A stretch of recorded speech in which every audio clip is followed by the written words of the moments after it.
Welcome back everybody. I just wanted to give you a quick update. Mopar released a new lift kit for the Jeep Wrangler and Jeep Gladiators.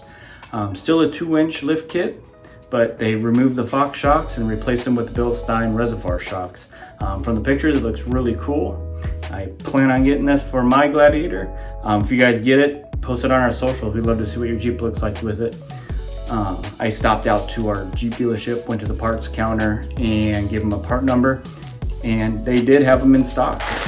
Not at the dealership, but they were at a regional facility. They had 245 available, so they're out there. So if you want one, go get one. Looks like they're $2,095. That's what they're showing on the Mopar site. Maybe a little bit cheaper elsewhere.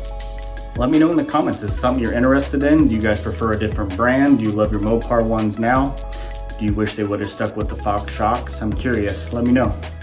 Like always, hit that like button, subscribe if you haven't, and we'll see you in the next video.